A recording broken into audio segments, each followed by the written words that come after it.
how did you come up with this Swadhyaya Yoga concept, and what is the real essence of it? I never created Swadhyaya Yoga. Brahmashi Patriji, he created Swadhyaya Yoga, and he he friendly gave that flag to me to just carry it forward. That's it. He was the origin, he was the originator, he was the founder, he was the everything. I was basically in the initial stages, I was not interested in his taking this Swadhyaya Yoga to the public, because slowly I overcame that resistance, and he was the person who handed over it to me. It got on a very one fine evening, he got this concept of he asked me, both of us prepared a brochure. So we sat down and wrote a brochure, and initially he named it as Jnana Yoga. So from evening to late night, now we prepared the brochure and ordered a pink color brochure, and I went home. And I really don't know what happened to him in the late night or early in the morning. He called me again, said that change that name from Jnana Yoga to Swadhyaya Yoga. Then I had to change the name to remove the Jnana Yoga part and change it to Swadhyaya Yoga. And we had that first session of Swadhyaya Yoga in Chennai.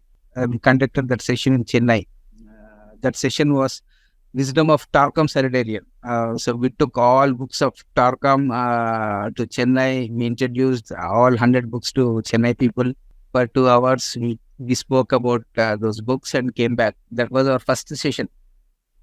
Then after that, slowly every year, we do synchronistically, the fun part of it was we never get books in the bookstore. Whenever there's a second-hand bookshop in Rakadikapul. So whenever accidentally I go there, I see a book, more of scientific books there for 50 rupees, for 30 rupees.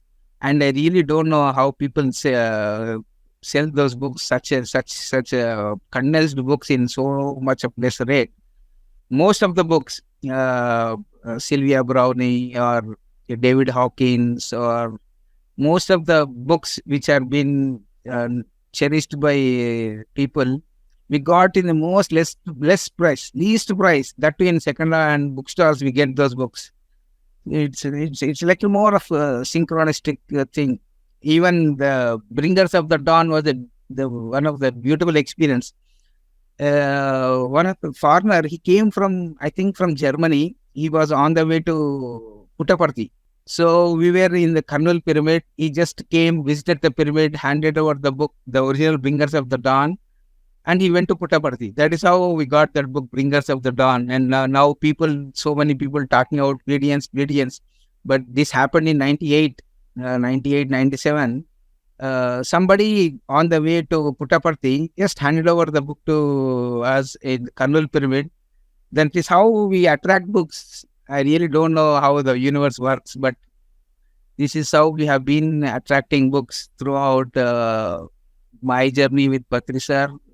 It was whenever you give right books to others, you attract right book. That is what I believe in. Those books which we read are the credit goes to should go to the book, because the books gives the inspiration to the head of the department, and the head of the department delivers that inspiration to the so-called pyramid masters. So all the background job is done by the books. So read books which makes you more authentic. Read books which makes you more inclusive, rather than making your ego shine or polish. Read books which makes you more of authentic or soul oriented.